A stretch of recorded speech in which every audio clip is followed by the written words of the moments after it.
quisiera empezar agradeciendo personalmente y en nombre de nuestra encargada de negocio, Beth Joaquín, al personal de CIC por recibirnos la mañana de hoy y por todo su trabajo en la implementación del proyecto del gobierno local legislando para la democracia. Estamos muy contentos de contribuir con esta iniciativa que fortalece las capacidades de los gobiernos locales. Estaremos, como todos ustedes saben, un día espacial y es un placer para mí compartir con ustedes en este evento dedicado al liderazgo de la mujer en la historia de Venezuela. El Reino Unido está comprometido en situar a las mujeres y las niñas en el centro de nuestra política exterior y de desarrollo. Por ejemplo, como no sé si ustedes lo saben, pero hoy anunciamos como una nueva estrategia de la Cancillería británica enfocado en las mujeres y las niñas. Con esta estrategia tenemos metas más grandes, claras y ambiciosas para responder a las crecientes amenazas a la igualdad de género derivadas del cambio climático, las crisis humanitarias y otros conflictos como hemos visto este año y el año pasado, como en Ucrania, y recientes intentos de hacer retroceder los derechos de las mujeres. Las mujeres y las niñas representan la mitad de la población mundial y, por tanto, también la mitad de su potencial. Reconocemos porque la desigualdad de género persiste y estanca el progreso en muchos países. Venezuela, lamentablemente, no es la excepción. Por ello, desde el inicio de este programa, junto a CIC, fue una prioridad para la embajada promover la participación de las mujeres en las sesiones. Por esto consideramos un gran avance saber que más del 40% de los participantes de este programa han sido mujeres. En paralelo, el resto de nuestros esfuerzos se realizan a través del trabajo con otras organizaciones de base y de defensa de los derechos de la mujer, confiando en ellas para diseñar soluciones que hagan más a la igualdad de género y combatir la violencia contra la mujer.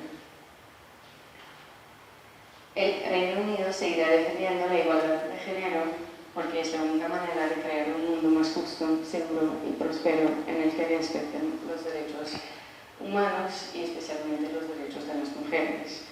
Y además se cumplan los objetivos de desarrollo sostenible establecidos por las Naciones Unidas. Esperamos que este programa contribuya de igual forma a crear una sociedad más inclusiva en Venezuela. Muchas gracias a todas.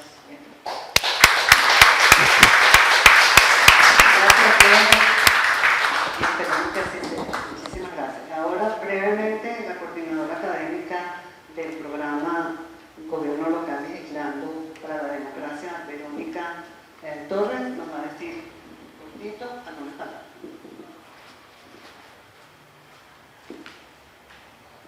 Hola, buenos días y feliz día a todos. Cuando comenzamos a diseñar este programa, ya sabíamos que nos enfrentaríamos a variados y complejos conflictos de orden humano. Y hago énfasis en lo humano, pues es la dignidad de la persona la que padece ante la carencia de servicios públicos y el desmantelamiento del municipalismo. Ahora bien, lo que no sabíamos es que en la precariedad de recursos públicos, humanos y de toda índole, las concejalas destacarían por su capacidad creativa y disposición activa para la resolución alternativa de conflictos y problemáticas. Si bien nos sorprende, sí es necesario destacar las aspiraciones de las concejalas en profesionalizar su oficio, perfeccionar y sofisticar su técnica legislativa en un contexto legal y reglamentario hostil para las cámaras municipales. Es precisamente en el municipio donde las realidades más terribles de la pobreza se hacen presentes y evidentes, y las concejalas, con capacidad minuciosa femenina, son las reivindicadoras de la dignidad ciudadana, afectada especialmente por la carencia de servicios públicos, porque hay que decirlo con claridad, esta carencia lleva a las dificultades más elementales y vergonzosas, por ejemplo, el aseo personal. Son las concejalas quienes están en contacto directo y constante con los ciudadanos, y es en los municipios donde se vive más intensamente la amistad cívica que proclamaba Cicerón y es el fundamento de la República Civil. Son las concejalas las principales líderes del municipalismo en Venezuela, porque hacen propias los problemas ajenos. Las concejalas no relatan realidades, sino exponen necesidades concretas, con nombres y apellidos, conocen las tragedias familiares y personales, y cada contexto individual que se vive en la comunidad.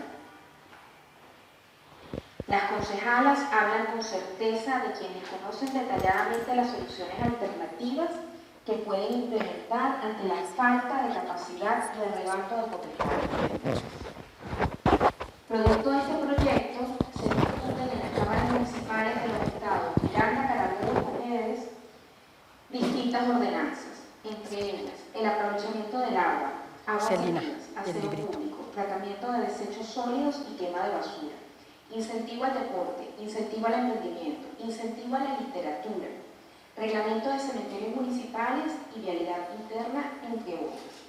Ante estas materias de especial complejidad humana, la capacidad comprensiva femenina se concreta en soluciones creativas a la tragedia de la profunda pobreza. Hoy, Día de la Mujer, invito a los presentes a hacer un análisis inductivo del país. Después me puedes tomar una foto. Con una mirada inductiva que nos permita descubrir que la vuelta al municipalismo es la manera de reivindicar nuevamente al ciudadano por encima del Estado. Muchísimas gracias. Gracias. Bueno, y ya entonces la profesora Inés Quintero, creo que todos aquí la conocen, doctora en historia, expresidenta de esta academia, ensayista, escritora, con unos libros maravillosos y súper frescos, nutritivos. De verdad es un verdadero placer tenerla hoy como nuestra conferencista en esta clase magistral. Bienvenida, profe. Gracias, bueno, tengo este micrófono que es para que se oiga ya. Entonces, bueno, no voy a usar porque si no va a haber interferencia con los dos sonidos. Sí. Bueno, primero que todo, muchísimas gracias por esta oportunidad, por este espacio, por esta ocasión de conversar sobre el liderazgo de las mujeres en la historia de Venezuela, en este sitio tan especial que, como decía la profesora María Elena González, actual directora de la Academia Nacional de la Historia, está inaugurándose hoy después de una etapa catastrófica donde se cayeron los techos. O sea, ustedes no se imaginan lo que era esto hace poco tiempo. Pero sobre todo también queremos aprovechar la ocasión, además de darle las gracias al programa, a la Embajada Británica, a la Academia Nacional de la Historia, a CEDICE. Yo quiero hacer mención aquí también a nuestro equipo maravilloso de apoyo de la Academia, que se fajaron para que este salón estuviese impecable, precioso, como está ahorita. Así que todo este equipo, un aplauso porque lo hicieron con mucho entusiasmo y con muchísima generosidad. El tema sobre el cual yo quisiera que conversáramos hoy es efectivamente el proceso de la construcción de los liderazgos femeninos en la sociedad venezolana desde una perspectiva histórica. Entonces, si quieres, pásame la agüita que tengo allí. Aquí, para tenerla, no luce mucho, pero la voy a necesitar de apoyo.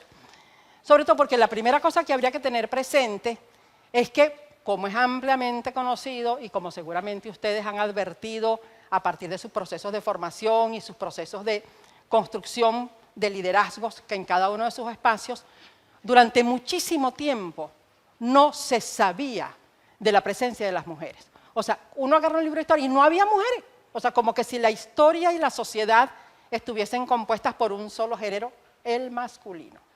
Claro, eso no es un capricho, ni un accidente, ni algo que nos compete o que ocurre solamente en la historia de Venezuela. Eso es una práctica y una manera de hacer historia que era y obedecía mucho también a los lineamientos, a las características y al perfil de lo que era el objeto y el estudio de la historia. La historia iba a partir de lo que eran las relaciones de poder, la historia de las grandes figuras, y por supuesto no atendía o no merecía la atención los espacios privados en los que se desenvolvían las mujeres. Y las mujeres se incorporaron a la historia cuando eran eso, o figuras estelares de la historia, Cleopatra, Mata Hari, pero de resto las mujeres no eran consideradas en el relato histórico. Eso empezó a modificarse como consecuencia de una conjunción de dos procesos muy distintos. Uno, obviamente el proceso de transformación de la metodología y la orientación de los estudios históricos con un perfil mucho más amplio, más complejo, más hacia la sociedad, más hacia la familia, más hacia la vida cotidiana, más hacia las mentalidades, y allí fue inevitable que aparecieran las mujeres. O sea, no hay manera de hacer historia de la familia sin que estén las mujeres, no hay manera de hacer historia de la vida cotidiana sin que estén las mujeres, de la sensibilidad y así como eso de muchos otros aspectos. Pero fue esencial en esta amplitud de miradas y en esta manera de entender la historia desde una perspectiva mucho más compleja, abierta e, como dirían hoy, inclusiva, la propia participación, movilización y advertencia de las mujeres y de los movimientos de mujeres que desde el siglo XVIII y por supuesto en el siglo XIX y con mucho mayor ahínco y fortaleza e impacto en el siglo XX, empezaron también a recuperar, a reconstruir, a presentar lo que era la historia de las mujeres, las voces de las mujeres, los documentos de las mujeres, los testimonios de las mujeres, y eso nutrió, o sea, hubo una especie de vasos comunicantes entre los procesos de construcción de la historia y obviamente los movimientos y las movilizaciones de las mujeres para hacer valer su presencia histórica y lo que había sido su actividad y sus demandas y sus exigencias a lo largo de la historia. Entonces, claro, en el caso de Venezuela en particular, la presencia de las mujeres y la identificación y lo que fue el crecimiento de lo que podría ser la producción historiográfica sobre la presencia de las mujeres es un proceso que tiene que ver fundamentalmente con el siglo XX, ¿no? Y no fue necesariamente vinculado a la historiografía profesional en sus inicios, pero progresivamente también la historiografía profesional se empezó a ocupar del tema de la participación y la presencia de las mujeres en la sociedad, ¿no? Esto también como consecuencia de lo que fue el proceso de transformación de la historiografía en Venezuela y también como consecuencia, por supuesto, de lo que significó el movimiento de mujeres en Venezuela. Entonces nosotros podríamos ver de qué manera la construcción, la reflexión y la posibilidad de entender los liderazgos femeninos en la historia de Venezuela está asociado a este proceso de construcción y de revisión crítica de la historia para poder insertar y para incorporar lo que ha sido la presencia, actuación y dinámica de las mujeres en la historia y de lo que ha sido la construcción de estos procesos de liderazgo. Obviamente, hay que establecer una diferencia entre los procesos de liderazgo por la transformación de la condición femenina a la presencia de las mujeres en la historia, independientemente de que hubiesen tenido o no conciencia de las luchas de las mujeres. Entonces, claro, cuando uno ve las reconstrucciones clásicas acerca de la presencia de las mujeres en la historia, va a identificar como hitos individuales, excepcionales, de mujeres que tuvieron presencia en la historia de Venezuela, pero no como proceso, sino como identificación. Bueno, es típico que nos digan, bueno, las gobernadoras de Margarita, porque en el siglo XVI hubo dos mujeres que fueron nominalmente gobernadoras de Margarita por herencia, primero del padre que heredó la gobernación a su hija, y mientras la hija crecía, la madre estaba siendo como la regente de esa gobernación, ¿no? Que son doña Aldonza, siempre se me olvidan los nombres, las gobernadoras doña Isabel Manrique y su hija doña Aldonza, hasta un ferry le pusieron el nombre de doña Aldonza, ¿no? Pero ¿qué ocurre? Que el hecho de que estas mujeres hubieran tenido nominalmente esas designaciones de gobernadoras no están relacionadas con el ejercicio del poder, sino con la posibilidad de haber tenido esa distinción sin que eso se expresara ni en liderazgo femenino, ni en gobernación femenina, ni en ejercicio del poder directamente por las mujeres, ¿no? Pero bueno, igual ocurre, por ejemplo, con lo que fueron los grandes procesos de rebeldía de los movimientos de liberación de los esclavos que hubo, o de protestas de los esclavos por alcanzar su libertad, tanto en el siglo XVIII como en los comienzos del siglo XIX, ¿no? Y esto, a finales del siglo XVIII, y tiene que ver con que inevitablemente en esos procesos de movilización de los esclavos por su libertad, ahí estaban las mujeres, pero no estaban demandando las reivindicaciones femeninas, sino nada más y nada menos que el derecho a la libertad. Entonces creo que ha habido una distorsión en el relato histórico tratando de hacer valer estas presencias femeninas sin que necesariamente esas presencias estuviesen vinculadas a procesos de liderazgo femenino con el propósito de construir espacios en relación con la mujer. Por ejemplo, es sintomático cuando hablamos de la independencia. O sea, todos nosotros conocemos las heroínas emblemáticas de la independencia. Doña Luisa Cáceres de Arismendi. O sea, esa es de las mujeres que existen en los libros de historia. Recientemente ha habido todo un proyecto, un propósito más político que analítico de reivindicar mujeres del proceso de la independencia. Entonces, bueno, vimos que si Juana la Avanzadora, o se ha reivindicado, por ejemplo, a Matea, la esclava que fue nodriza de Bolívar. O sea, todo este tipo de elementos que no están necesariamente relacionados a una revisión crítica de lo que han sido esos procesos de construcción de liderazgo de la mujer en la historia de Venezuela.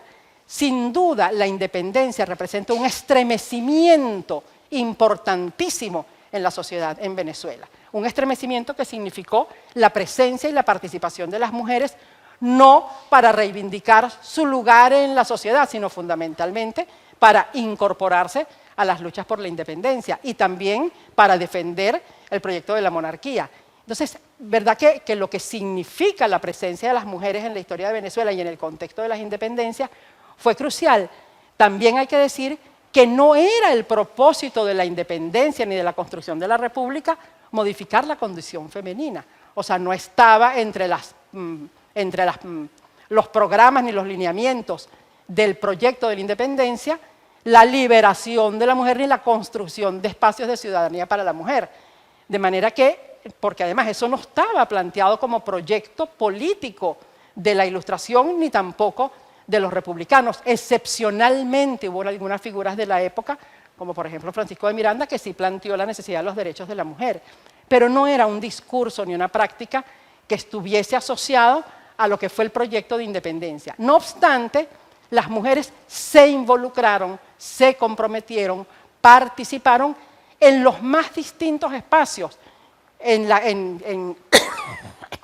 apoyando las causas de la independencia, apoyando la causa de la monarquía, o sea, colaborando en distintos escenarios, en la tropa, apoyando a los soldados, como espías. O sea, hay un registro complejísimo y completo que se ha ido construyendo en tiempos más recientes acerca de lo que significó la participación y las presencias de las mujeres en este proceso de la independencia. Pero es importante insistir y tener en cuenta que no era el propósito de ese proyecto y de la construcción de la República una transformación de la sociedad en términos de lo que significaba la posibilidad de la participación de la mujer, al punto que concluida la guerra y concluida esa hecatombe que significó la independencia, el propósito de la construcción del proyecto republicano era, bueno, sosegar el ímpetu femenino para que estuviesen más bien recogidas y que asumieran lo que estaba planteado como el propósito del lugar esencial de la mujer en la sociedad, que estaba del lado adentro de sus casas como esposas y como madres. O sea, no estaba previsto que estuviesen en la escena pública. Y eso fue algo además que se mantuvo, se sostuvo y se difundió y fue parte esencial de todo el proceso de formación y educación de la sociedad venezolana. O sea, está el manual de Carreño, pero no solamente el manual de Carreño, sino por la prensa. O sea, la contundencia, la uniformidad, o sea, el sentido de la conformación de un pensamiento y de unas prácticas que manifestaban explícitamente que la política no es espacio para las mujeres. Lo dijo Bolívar en su momento a María Antonia, pero María Antonia, no te metas en política, ¿no? Porque era incómodo, no estaba bien visto ni estaba previsto que las mujeres estuviesen en la plaza pública. Se podía saludar a las patriotas porque defendían la causa de la república, pero, o sea, terminada la contienda, lo ideal era que las mujeres volviesen al cauce de sus espacios domésticos. Y eso va a ser un mandato que va a estar muy presente y que uno puede identificar por la prensa, por los manuales, por los devocionarios en la formación cristiana. O sea, todo el discurso que se le imparte a las mujeres está relacionado con ese concepto. Y de hecho, uno puede advertir que cuando llegamos al siglo XX, esa es la uniformidad del discurso. Las mujeres en sus casas. Hay un texto, a mí siempre me gusta citar lo que significa el comienzo del siglo XX, porque la revista El Cojo Ilustrado, que era la publicación de mayor, bueno, o sea, sería la publicación influencer, como se dice ahora, de la sociedad en la época, que era eso, donde participaban intelectuales, donde participaba eso, la vocería más calificada o más reconocida. O sea, allí uno podía leer al comienzo del siglo, o sea, al finalizar el siglo XVIII, empezando el siglo XIX, la mujer venezolana pertenece toda al hogar, del dintel de su casa para afuera, no tiene jurisdicción alguna. O sea, ese es el discurso, y ese es un discurso que se machaca en todos los niveles. Ahora, cuando uno lee al final del siglo, o sea, cuando ya estamos empezando el siglo XXI, el concepto que se tiene de la mujer es totalmente diferente, ¿no? En términos oficiales, en términos de discurso. En el Plan Nacional de la Mujer, que se establece en 1998 para el quinquenio 1998-2003, se dice acerca de la mujer: se procura lograr la integración social y económica de las mujeres en todos los ámbitos de la vida social, mediante el establecimiento de políticas públicas que garanticen la justicia y la equidad entre hombres y mujeres. O sea, entre el discurso del Cojo Ilustrado de finales del 18 y el discurso del Plan Nacional de la Mujer a comienzos del siglo, a finales del siglo XX, o sea, hay una diferencia abismal. Que se haya logrado y que no haya todavía quienes piensen todavía que las mujeres no deberíamos estar aquí resolviendo y con un micrófono y zarandeando, pero también hay eso, una vocación y una voluntad política de transformación. ¿Cómo se logró ese proceso de transformación en la sociedad venezolana? También hay que decir que no fue un proceso de transformación exclusivo de nuestra sociedad, pero sí es importante entender cómo ocurrió entre nosotros ese proceso de transformación mediante el cual había una manera de entender el lugar de la mujer en la sociedad y una forma de asumir esa participación de las mujeres a otra completamente diferente, que es la que va a caracterizar el desarrollo del siglo XX y sobre todo lo que significan hoy las demandas y exigencias, como nos estaba diciendo la compañera de la Embajada Británica, sobre todavía es un proceso importante de construcción, no solamente de liderazgo, sino de acciones para ir estrechando las brechas que todavía hay en torno a los procesos de igualdad y de equidad de género en nuestras sociedades. Pero este fue un proceso que ocurre en la sociedad venezolana fundamentalmente como consecuencia de la acción, organización y movilización de las mujeres.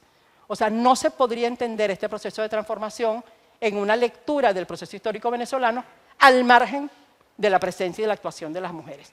Obviamente hubo un proceso de transformación en la sociedad, hubo un proceso que tuvo que ver con la transformación de la economía y con una cantidad de elementos que fueron tendiendo hacia un proceso de transformación y modernización de la sociedad venezolana. Pero en ese proceso de transformación y modernización de la sociedad venezolana, la presencia y la actuación de las mujeres fue fundamental. ¿De qué manera? ¿De qué manera fue organizándose, demandando, movilizándose y construyendo nuevos referentes que determinaran la vida, la presencia y la acción de las mujeres en la sociedad? Claro, el siglo XX venezolano, como ustedes saben, comienza nada más y nada menos que con la dictadura de Juan Vicente Gómez a partir de 1908 hasta 1935. 27 años. Así que ya saben, ¿no? 27. Todavía Gómez tiene el récord de la dictadura más larga en Venezuela y esperamos que lo siga teniendo. Pero entonces, bueno, en cualquier caso, lo importante es entender que en ese contexto significaba una dificultad bastante compleja que hubiese movilización, no solamente de las mujeres, sino de nadie. No obstante, cuando ocurren los hechos de la Semana del Estudiante, ya van a aparecer las mujeres en acción defendiendo a los estudiantes, defendiendo a los presos políticos, pero todavía en su discurso no está la demanda de acciones en pro de la mujer, sino más bien por la democracia, por la liberalización política y contra la dictadura de Juan Vicente Gómez. Va a ser a partir de 1935, luego de la muerte del dictador, cuando empiezan a surgir las primeras organizaciones de mujeres con propósito de construcción de referentes y nuevas posibilidades de acción de las mujeres, y lo más importante, en términos colectivos. O sea, yo creo que lo que marca una ruptura esencial en los procesos de liderazgo femeninos en la historia de Venezuela es que de lo que pudieron haber sido acciones aisladas, contingentes, individuales, se pasa a una acción constructora de una nueva realidad para las mujeres, producto de la organización y la movilización de las mujeres para el conjunto de las mujeres, no para un sector, para un segmento o para un solo propósito, sino como un proceso global que significaba la transformación de la vida femenina y por ende una transformación de la sociedad venezolana. Y yo creo que eso es un proceso que está, o sea, extraordinariamente relacionado con lo que fue ese proceso de transformación de la sociedad en términos políticos, en términos sociales, en términos educativos, en términos económicos y en términos eso de construir una sociedad en la cual hubiese la presencia de las mujeres y que esa presencia igualmente pudiese estar registrada históricamente. Estas primeras organizaciones de mujeres que se constituyen a partir del año 1936 van a ser claves ¿en qué? En no solamente en la movilización, sino en la demanda de los derechos civiles de la mujer. O sea, van a propiciar la primera reforma del Código Civil para establecer la condición de que la mujer tenía derechos civiles, que podía disponer de su vida. No tuvieron mucho éxito, pero algunas reformas se alcanzaron en ese primer código que se reforma en 1842. ¿Cuál fue otro de los aspectos cruciales de las luchas de la mujer? La obtención de ciudadanía. O sea, poder ser electoras y ser elegidas. Las mujeres no tenían derechos políticos, no tenían derechos ciudadanos. Esto también, como es sabido, no era algo exclusivo de Venezuela. Uno puede ver las cronologías de las luchas de las sufragistas en América Latina y efectivamente era una condición en la cual se encontraban muchísimos, no solamente en América Latina, sino también en países europeos. Las españolas pudieron votar después de que Franco se murió, o sea, en la década del 70, ¿no? Pero en cualquier caso, lo que me parece importante es ver cómo las mujeres organizadas y movilizadas ejercen un liderazgo de tal magnitud que logran la posibilidad de poner en la agenda pública, poner en la agenda de la sociedad venezolana la dimensión de los derechos políticos de las mujeres. O sea, que si uno piensa en lo que era la concepción que todavía privaba en la sociedad, no fue ni aceptada ni bien vista esta demanda, esta consigna. O sea, hubo debates en el Congreso de la República cuando las mujeres demandaron la transformación de la Constitución para tener el derecho a votar, a donde los diputados y senadores se negaron a aceptar estas peticiones porque todavía no es el momento. O sea, no sabemos qué va a pasar si las mujeres concurren a la plaza pública. O sea, había profundas resistencias y profundas reservas respecto a la posibilidad de que las mujeres pudiesen adquirir sus derechos políticos.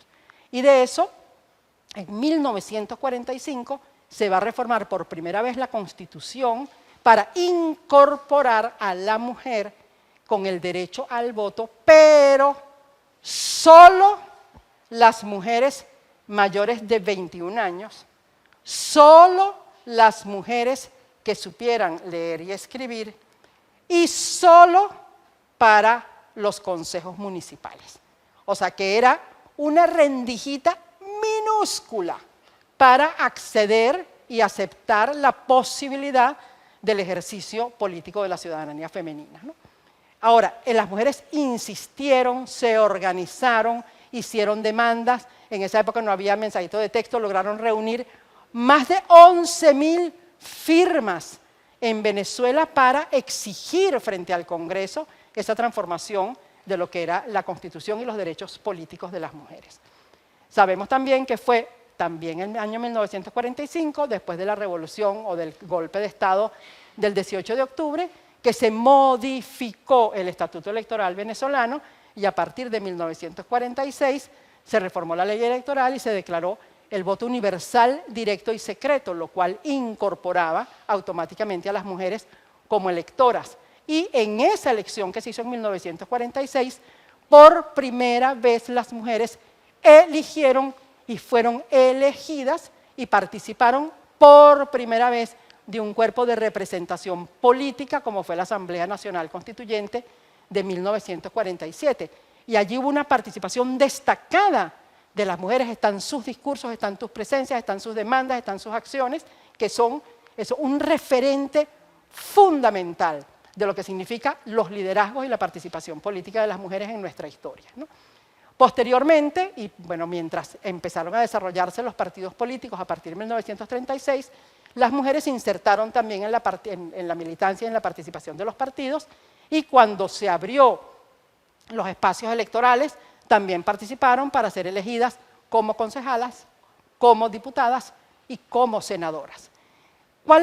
Desde entonces existe un debate importantísimo en la sociedad venezolana respecto al problema de la proporción y la representación femenina en los organismos de poder público.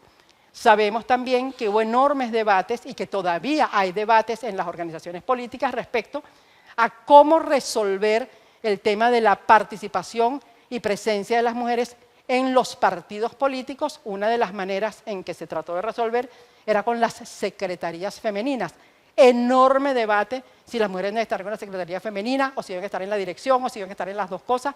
Todos estos son aspectos que han formado parte de la historia política del liderazgo de las mujeres y de las maneras en que se ha planteado la necesidad de resolver los problemas de la proporción de la participación de las mujeres en estos espacios de ámbito político, ¿no? No obstante, paralelamente, y mientras esto ocurre en el seno de los partidos políticos y los organismos de representación política, ha habido un proceso indetenible, sostenido, de la organización de las mujeres y de la movilización de las mujeres. Ya en la década del 70 empezaron a surgir las primeras organizaciones feministas. Esto amplió la agenda de las luchas de la mujer frente a temas que tenían que ver con el derecho a decidir, con el derecho de la maternidad, con la posibilidad del control de la natalidad, con la posibilidad de acceder a otros espacios de participación y de presencia política. Esto va también asociado a la apertura y a la demanda de las mujeres por incorporarse al ámbito de la educación y cómo progresivamente las mujeres van ocupando espacios en los procesos de formación y educación. O sea, en 1936 había 5 mujeres en la universidad. En los años 70, 80, la proporción de mujeres era por encima de la proporción de varones en las universidades. O sea, todo esto ha sido parte de un proceso en el cual las mujeres han sido protagonistas esenciales de este proceso de transformación. También uno puede verlo a partir de la década del 50, cuando aparece un indicador de la vida económica, que es la población económicamente activa. No existía esa categoría anterior a los 50, y cuando esa categoría comienza, empiezan a aparecer las mujeres en el aparato productivo del país. Entonces, estamos en un proceso, ¿verdad?, que no hay manera de verlo a título individual, a título personal, sino verlo como proceso colectivo de transformación de la sociedad. Hay también que decir que la institucionalización del movimiento de las mujeres le dio una participación fundamental a la agenda de los problemas de las mujeres en el espacio público, en las políticas del Estado, desde la década del 70. Entonces, todo esto conforma una realidad que significa y que permite entender cómo hay esa diferencia sustantiva entre lo que era la realidad de las mujeres a comienzos del siglo XX y lo que fue la realidad de las mujeres al finalizar el siglo XX. ¿Cuál es la situación de las mujeres hoy en Venezuela?, ¿no?, que es básicamente uno de los espacios y de los, digamos, de los temas que demanda una discusión y una reflexión importante respecto a lo que serían las agendas a compartir por los movimientos de mujeres, por las organizaciones de mujeres, por la presencia de las mujeres en los partidos políticos y por todo lo que representa este debate en la actualidad. Nosotros tuvimos la ocasión de participar hace un año, en abril del año pasado, en una convocatoria que se hizo en la Concha Acústica, que era, las protagonistas, 100 protagonistas en la historia de Venezuela del presente. Y lo llamativo era la diversidad de escenarios y de situaciones en las que están involucradas las mujeres venezolanas, ¿no? O sea, si uno ve, o sea, lo que es la presencia femenina en la sociedad venezolana hoy, podría identificar que casi que ningún ámbito está exento de presencias y de participaciones de mujeres. Obviamente, siguen estando presentes brechas respecto a la representación y la participación. Si uno ve en los partidos políticos, si uno ve en los CEO de las empresas, o sea que la proporción de mujeres sigue siendo muy baja. Pero eso contrasta, y yo en eso soy muy insistente y además muy optimista, con lo que significa la presencia femenina en todo el sistema de organizaciones de la sociedad. O sea, cuando uno se acerca, y yo creo que valdría la pena hacer un estudio sistemático de lo que significa la inserción de las mujeres en todo lo que ha sido el proceso de movilización de la sociedad y de actuación de las mujeres en la sociedad en los últimos años y de la organización de cantidad de espacios a donde las mujeres tienen una presencia fundamental y son efectivamente expresión de estas transformaciones que han ocurrido en la sociedad como consecuencia, ya dijimos, de las organizaciones de mujeres, de las transformaciones en el campo de la educación, en el campo laboral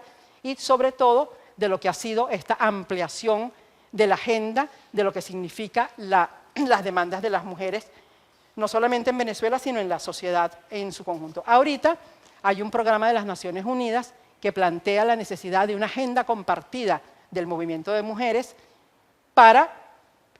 con la esperanza de que en el 2030 se puedan ir solventando y estrechando muchas de las brechas y muchos de los problemas que todavía están presentes en el ámbito de las mujeres, ¿no? Hay una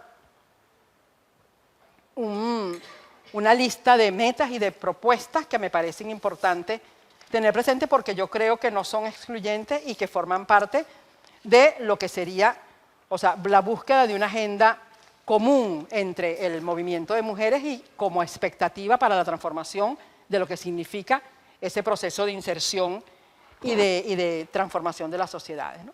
Es una agenda que yo la interpreto mucho más social que política, pero dice la importancia de poner fin a todas las formas de discriminación contra todas las mujeres y las niñas en todo el mundo, eliminar todas las formas de violencia contra todas las mujeres y las niñas en los ámbitos públicos y privados, reconocer y valorar los cuidados no remunerados y el trabajo doméstico no remunerado mediante la prestación de servicios públicos, la provisión de infraestructuras y la formulación de políticas de protección social, velar por la participación plena y efectiva de las mujeres y la igualdad de oportunidades de liderazgo a todos los niveles de la adopción de decisiones en la vida política, económica y pública, emprender reformas que otorgan a las mujeres el derecho a los recursos económicos en condiciones de igualdad, mejorar el uso de las tecnologías instrumentales, en particular de las tecnologías de la información y las comunicaciones para promover el empoderamiento de las mujeres y aprobar y fortalecer todas aquellas políticas acertadas y leyes aplicables para promover la igualdad entre los géneros y el empoderamiento de las mujeres y las niñas en todos los niveles. Claro, es una agenda enorme, ¿no? Una agenda absolutamente ambiciosa. Ahora, sin duda, ese es un proceso que compete no solamente a las mujeres, sino a la sociedad. Yo creo que en la medida en que tengamos conciencia de lo que se ha logrado hasta el presente en términos de la diferencia abismal que hubo en el pasado y los recursos, las fortalezas, la movilización y la musculatura de los movimientos de mujeres y de las transformaciones que se han ocurrido en la sociedad, soy profundamente optimista respecto al futuro de la sociedad en relación con lo que demanda esa incorporación masiva de las mujeres a los espacios de participación y liderazgo. Y confío y pienso que esos espacios de conformación y liderazgo no son exclusivamente en los espacios del poder político, sino en todos los espacios de incidencia que existen en nuestra sociedad. Así que yo las invito a ser agentes de transformación de nuestra sociedad desde su condición, desde sus espacios, desde donde se encuentran para propiciar efectivamente esos cambios que demanda la sociedad y que están asociados no solamente a la agenda de las Naciones Unidas, sino a las agendas que podamos construir en nuestra sociedad en función de nuestras demandas, de nuestras exigencias y de nuestras realidades. Así que, bueno, bienvenidas a la Academia Nacional de la Historia.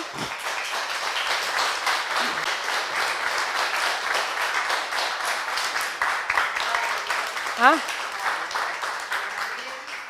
Gracias, doctora. Yo no sé, o sea, vamos a abrir el derecho a preguntas y les vamos a pedir que sean muy breves. Yo creo que no hay necesidad de micrófono, al menos 3 preguntas. Vamos a darle prioridad a las mujeres, como es natural. Por ahí hay un caballero levantando la mano, pero como dije, vamos a darle prioridad a las mujeres. Todas al mismo tiempo, por favor. 3 preguntitas ahí. Ajá, por aquí.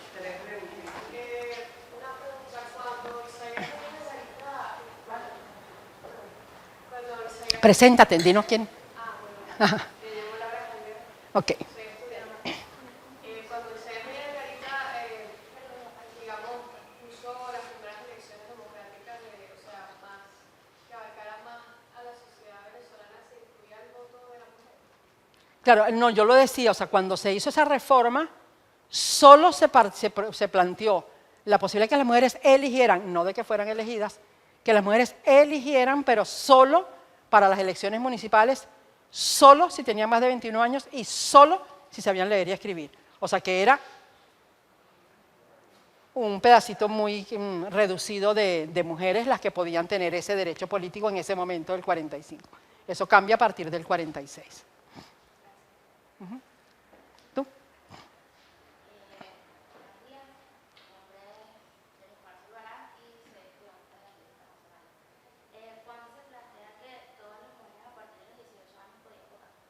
Claro, eso...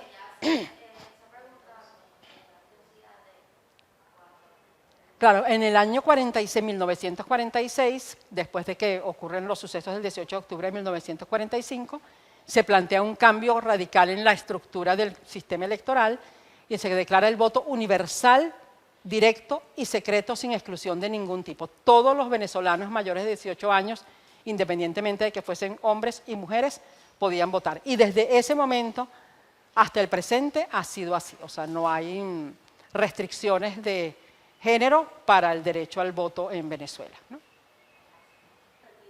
¿El país está preparado para recibir a una mujer como presidenta? Mira, bueno, yo con todo respeto creo que digamos, que en el caso de la candidatura de Irene Sáez no fue necesariamente o exclusivamente por el tema de ser mujer, sino también eso está asociado a lo que significa el contexto político de las elecciones de 1998, que estaban expresando lo que había, un proceso de profundas críticas hacia los partidos políticos tradicionales. Hay que recordar que Irene tenía su organización, pero fue apoyada por COPEI, ¿no?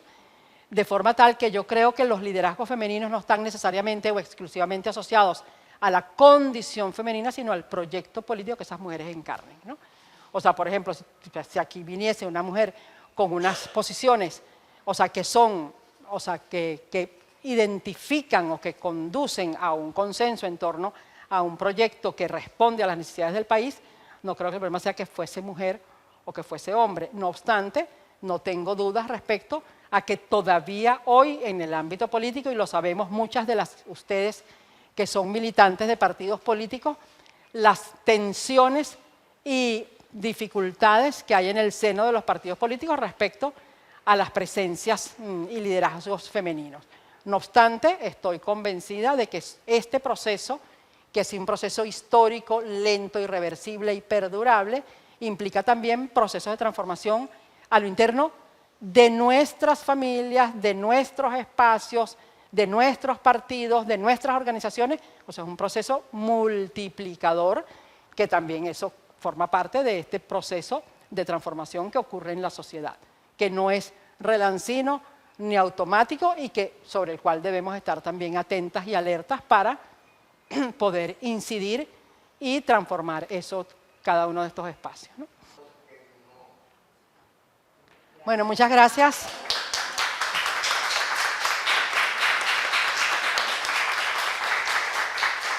Gracias, profe. Allá afuera tenemos un juguito y unas pasticas para... Bueno, muchas gracias a todos por estar aquí.